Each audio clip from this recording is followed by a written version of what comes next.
सौर मंडल यानी कि सोलर सिस्टम।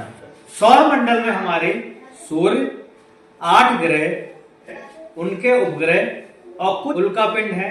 इन सभी को मिला के हमारा सौर मंडल बनता है। इसी को सौर परिवार भी कहते हैं, जिसमें कि सूर्य हमारे सौर परिवार का मुखिया है। वर्तमान में 8 ग्रह हैं, जबकि इससे पहले हमारे सौर मंडल में 9 ग्रह हुआ करते थे और 9वां ग्रह था यम यानी कि प्लूटो। अगस्त सन 2006 में ग्रह की श्रेणी से हटा दिया है। तो हम सभी सौर मंडल के 8 ग्रहों को याद करने के लिए सूर्य से दूरी के क्रम में याद करने की एक ट्रिक बनाई है। बा सा पा में बॉस आए बा। जैसे देखिए हमने ये बनाया है सूर्य, और सूर्य के चारों तरफ ग्रह परिक्रमा कर रहे हैं। तो पहले बा सा पा में बॉस आए वाह। तो बा से हमारा सबसे पहले हो गया बा से बुध, मतलब सूर्य के सबसे नजदीक हमारा जो ग्रह बुध है। फिर दूसरे नंबर पे आता है शुक्र। अब 2 बार सा आया, तो जो अगर हम हफ्ते में देखें तो पहले शुक्र आता है, फिर शनि आता है। तो पहले हमारा शुक्र है, पा से पृथ्वी, मां से मंगल, दोबारा से बा आया, तो पहले बा से बुध, हफ्ते में पहले बुध आता है, फिर बृहस्पति आता है।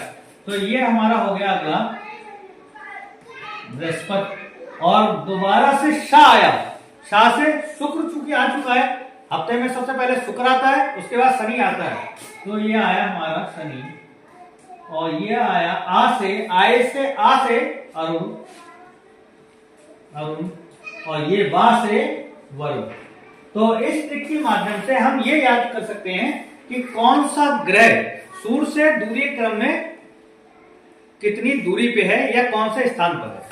अब हम बात करते हैं कि कौन सा ग्रह सबसे ज्यादा पहले सूर्य की परिक्रमा करेगा तब बाद में करेगा।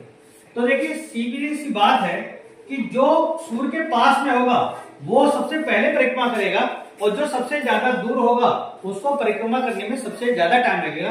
तो सबसे पहले सूर्य की परिक्रमा बुध करेगा, फिर शुक्र करेगा, फिर पृथ्वी, फिर मंगल, फिर बुध, फिर बृहस्पति, फिर शनि, फिर अरुण, बुध। अब इसके बाद दूसरी बात ये आती है कि ग्रह सूर्य के चारों तरफ जो चक्कर लगा रहे हैं, सूर्य हमारा तारा है और सूर्य के चारों तरफ ग्रह चक्कर लगा रहे हैं, तो उनकी 2 गति। ग्रह सूर्य के चारों तरफ 2 तरीके से गति करते हैं। एक है परिभ्रमण गति, परिभ्रमण यानी कि रोटेशन। दूसरी है परिक्रमण गति, जिसको बोलते हैं रेवोल्यूशन। तो परिभ्रमण को याद करने के लिए, परिभ्रमण का मतलब है एक ही जगह पे अपनी धुरी पे खड़े खड़े घूम जाना, यह हो गया हमारा परिभ्रमण।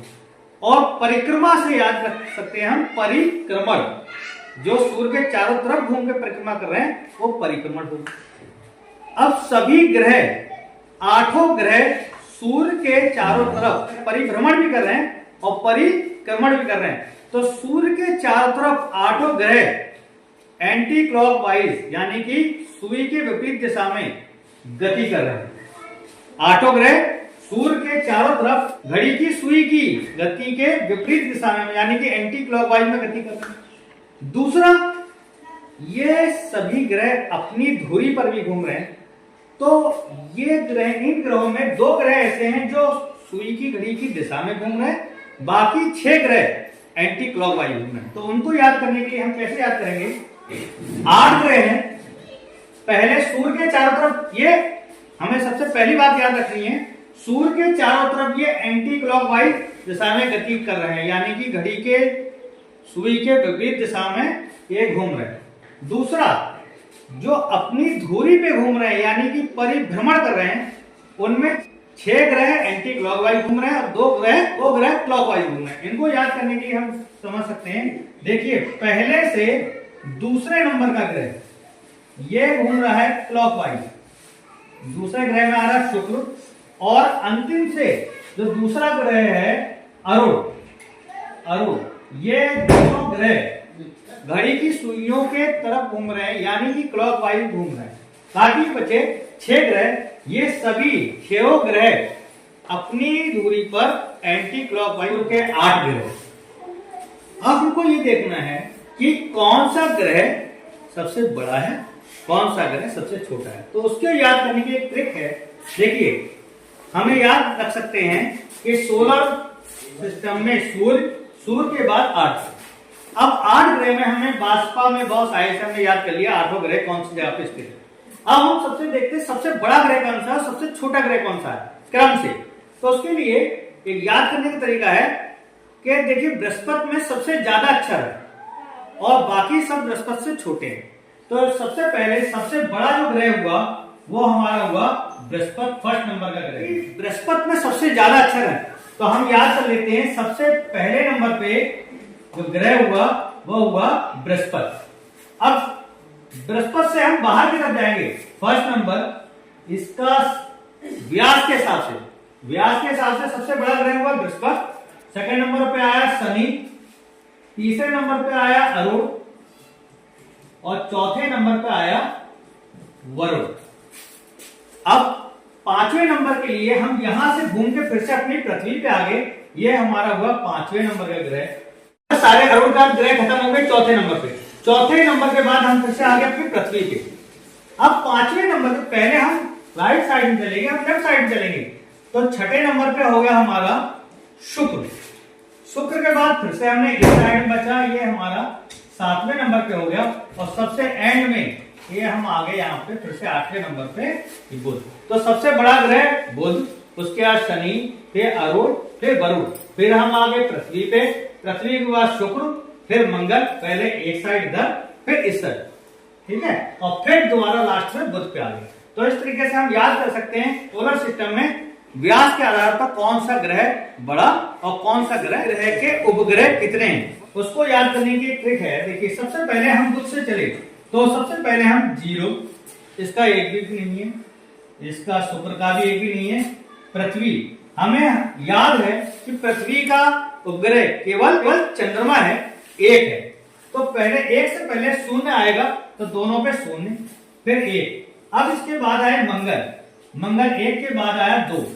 अब बृहस्पति। तो याद रखिए कि जो सबसे बड़ा आदमी होगा उसके सबसे चेले चपाटे सबसे ज्यादा होंगे भी नहीं होंगे।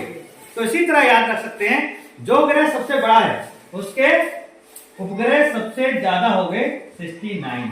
अब इससे छोटा है शनि, अगर साइड में से छोटा है तो थोड़ा सा इससे कम हुआ, 5 कम हो गए 62 होंगे। अब इससे थोड़ा छोटा है अरुण। अब अरुण पहुंचे तो यहाँ पे होंगे 27 और 27 के बाद वरुण, इससे भी कम होगा, इसके हो गए 14। तो इस तरह से हम याद रख सकते हैं किस ग्रह के उपग्रह, कौन सा ग्रह किसकी गति सबसे कम है, किसकी गति सबसे ज्यादा है। तो गाड़ी का सबसे बड़ा जो पहिया होगा जिस गाड़ी की, उसकी गति सबसे ज्यादा होगी। तो जिस ग्रह का नाम में सबसे ज्यादा बड़ा अक्षर है तो वो ग्रह सबसे बड़ा। तो सबसे ज्यादा गति किसकी, अपनी अक्ष पर घूमने की, अपने अक्ष पे घूमने की गति को परिभ्रमण कहते हैं। सबसे पहले अपने अक्ष पे घूमने की गति सबसे ज्यादा है बृहस्पति की, 9 घंटे 55 मिनट में ये अपनी दूरी पे पूरा एक चक्कर लगा लेता है। इसके बाद हम आगे बढ़ते जाएंगे। अब जैसे जैसे हम आगे बढ़ते जाएंगे इन ग्रहों का परिभ्रमण काल बढ़ता जाएगा। तो इससे थोड़ा सा समय लेगा शनि, 10 घंटे 47 मिनट में शनि अपनी अक्ष पे पूरी तरह एक चक्कर लगा लेता है। इससे थोड़ा छोटा है अरुण, 17 घंटे 14 मिनट में अरुण अपना एक परिभ्रमण अपने अक्ष पे पूरा कर लेता है। इसके बाद में वरुण अपने अक्ष पर 16 घंटे में एक चक्कर पूरा करता है। इसको याद करने का फिर से हमने देखा कि जब भी हम लास्ट में पहुंचते हैं, जब लौटते हैं तो कहां जाते हैं, अपनी पृथ्वी पे। तो वरुण से फिर से हम अपनी पृथ्वी पहुंचे। पृथ्वी अपनी दूरी पे घूमने में कितना समय लेती है, 24 घंटे। अब पृथ्वी के बाद फिर से हम मंगल की तरफ बढ़ेंगे तो मंगल अपनी दूरी पे घूमने में 24 घंटे 37 मिनट का समय लेता है। इसके बाद हम फिर से आएंगे, जब यहां हो गया मंगल के बाद फिर हम आए बुध पे। बुध अपनी दूरी पर चक्कर लगाने में 58.6 दिन का समय लेता है, जबकि सबसे ज्यादा समय शुक्र लेता है जो कि 243 दिन में वो अपनी दूरी पर पूरा एक चक्कर लगाता है।